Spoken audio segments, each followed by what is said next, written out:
بعض حقیقت پسند، بعض غیر جانبدار تجزیہ نگار بھی اس جذبے کا، اس خیال کا اظہار تو کرتے ہیں کہ جی پیپلز پارٹی کو کیا ضرورت پڑی ہے کہ وہ اپنے سندھ کے صوبے کی حکومت کو ان اتحادیوں کے کہنے پہ چھوڑ دے،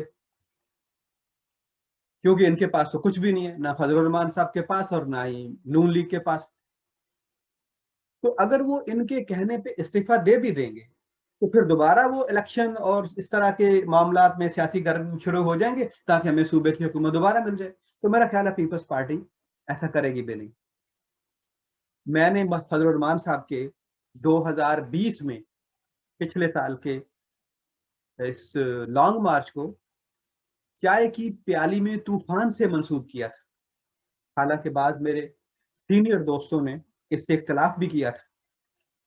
اسی طرح میں نے ان خیالات کا اظہار بھی کیا ہوا ہے کہ پیپلز پارٹی کی سیاست عروج پر ہے، مین وہ سیاست کر رہے ہیں نون کے ساتھ، فضل الرحمان کے ساتھ، ان لوگوں سے وہ بیانات دلا رہے ہیں جو ان بیانات کی نفی ہیں جو وہ ان کی والدہ محترمہ بے نظیر بھٹو کے بارے میں دیا کرتے تھے۔ تو پیپلز پارٹی نے اپنے آپ کو تو مضبوط کر لیا۔ اب آتے ہیں اس طرف کہ پی ڈی ایم نے اب سینٹ انتخابات میں حصہ لینے کا اعلان کر دیا۔ اچھا، یہ کوئی اچنبے کی بات نہیں ہے، یہ تو ہونا ہی تھا، کیونکہ زرداری صاحب بہت زیادہ پریگمیٹک سوچ کے حامل ہیں اور بالکل مفاد کی سیاست کرتے ہیں، آن گراؤنڈ کھیلتے ہیں، اور ان کو یہ نظر آتا ہے کہ اگر ہم نے پارلیمنٹ میں رہنا ہے تو ہماری موجودگی تبھی ہوگی جب ہم سینٹ انتخابات میں حصہ لیں گے، اور اگر ہم سینٹ میں نہیں جاتے، ہماری اکثریت یا ہمارے ممبرز نہیں ہوں گے، حکومت کے لیے تو کھلی چھوٹ ہوگی۔ اب اس رائے نے، پیپلز پارٹی کے اس مشورے نے پریویل کیا ہے اور مسلم لیگ نون اور مولانا سمیت باقی پی ڈی ایم بھی راضی ہو گیا کہ انتخابات میں حصہ لیں گے۔ اچھا، دلیل یہ دی جا رہی ہے جی کہ اگر ہم سینٹ میں حصہ نہیں لیں گے تو مسلم لیگ نون کی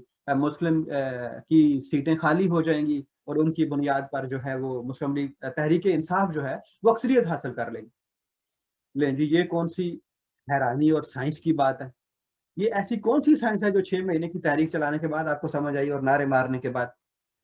یہ تو ایسے ہی ہے جیسے بارش ہوتی ہے تو پانی آتا ہے، جب زیادہ بارش ہوتی ہے تو زیادہ پانی آتا ہے۔ تو بھائی یہ بھی ایسے ہی ہوگا نا، اگر آپ الیکشن میں حصہ نہیں لیں گے تو سیٹیں کم ہوں گی، اور بالکل بھی نہیں ہوں گی اگر آپ نہیں ہوں گے وہاں پہ۔ تو اگر آپ چاہتے ہیں کہ سیٹیں آپ کو ملیں تو ظاہر ہے تو پھر آپ کو انتخابات میں حصہ لینا پڑے گا۔ اور یہ میں پی ڈی ایم کی سیاست کے لیے، مسلم لیگ نون کی سیاست کے لیے اس کو ایک اچھا فیصلہ بھی سمجھتا ہوں۔ میں ہمیشہ یہ کہتا رہا ہوں کہ یہ عقابی خیالات،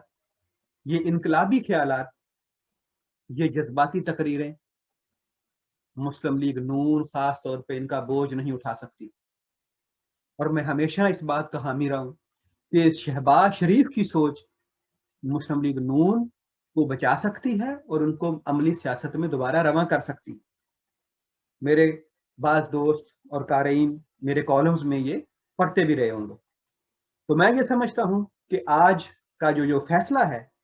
پی ڈی ایم کا اور ان کے سربراہ مولانا فضل الرحمان صاحب کا، میرا خیال ہے کہ یہ ان کی اپنی سیاست کے لیے اچھا ہے، لیکن انہوں نے یہ فیصلہ کیا کیوں؟ میں سمجھتا ہوں کہ پی ڈی ایم کو احساس ہو گیا ہے